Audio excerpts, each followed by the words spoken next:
हर चीज की एक क्षमता होती है। अब जब वो गंगा जल शुद्ध करने की क्षमता, दिन रात उसमें फैक्ट्री का कचरा उड़ेल दिया। आप अरबपति है ना, अरबपति, और अगर आपको गरीब बनने का शौक है तो अपनी एयरलाइन कंपनी खोल।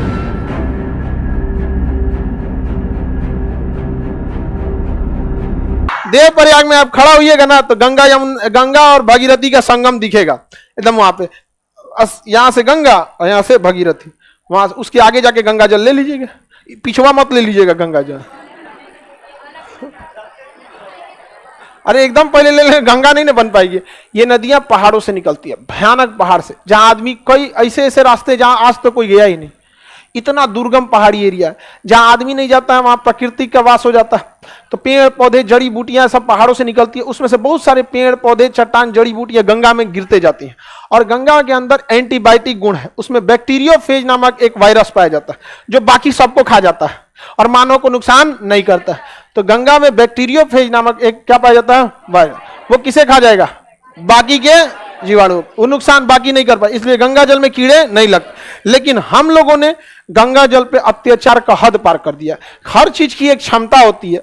अब जब वो गंगा जल शुद्ध करने की क्षमता, दिन रात उसमें फैक्ट्री का कचरा उड़ेल दिया, इसलिए गंगा अब अपनी क्षमता को, मतलब जो साफ करने की थी ना, गड़बड़ हो गया आप में।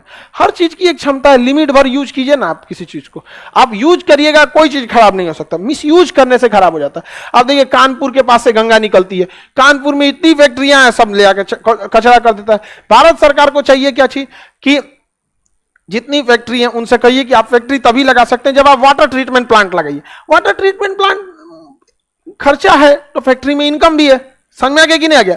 तो उसमें क्या होता है, पानी को एक बड़े से नाले से गुजारा जाता है, उसमें पहले जाली लगी रहती है, वो क्या करता है प्लास्टिक कचरा छान लेता है, फिर अगला थोड़े 100-50 मीटर के बाद पतली जाली रहती है, वो और पतला महीन काट लेता है, छान लेता है, फिर एक और पतली रहती है, वहां से धीरे धीरे लास्ट में केवल पानी बचता है। अब उस पानी में क्या डाला जाता है, क्लोरीन डाला जाता है, छोटे मोटे जीवाणुओं को वो मार देता है। फिर अगले टैंक में डाला जाता है जिसमें बैक्टीरियोफेज पाया जाता है, वो बाकी के कीटाणुओं को मार के खत्म कर देता है, उसमें एक दिन रखा जाता है। फिर आगे जाके साइलों में अलग अलग चीजें हैं, उसमें मशीनें आती है पूरी, उसके बाद छोड़ दीजिए आप गंगा में। और नहीं कर सकते मत डालिए अपना फैक्ट्री, नहीं समझ में आया।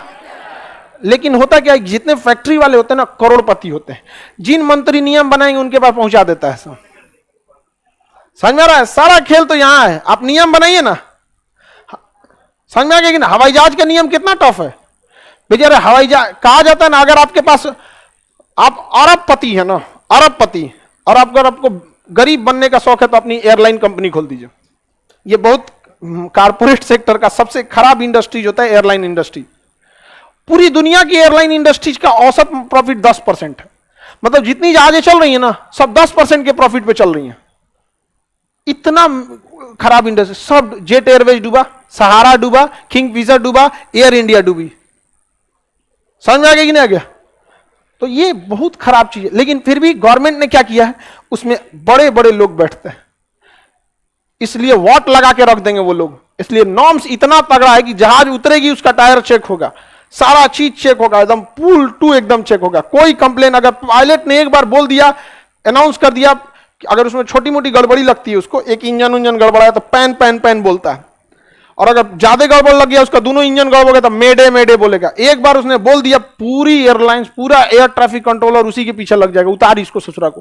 और जब उतर जाता है ना, पूरी जहाज की गहन जांच होती है, रास्ते भर पायलट क्या बोला, पूरी कॉकपिट वॉइस रिकॉर्डर जांच किया जाता है, एक एक इंच चेक कर दिया जाता है जहाज में आखिर क्या दिक्कत।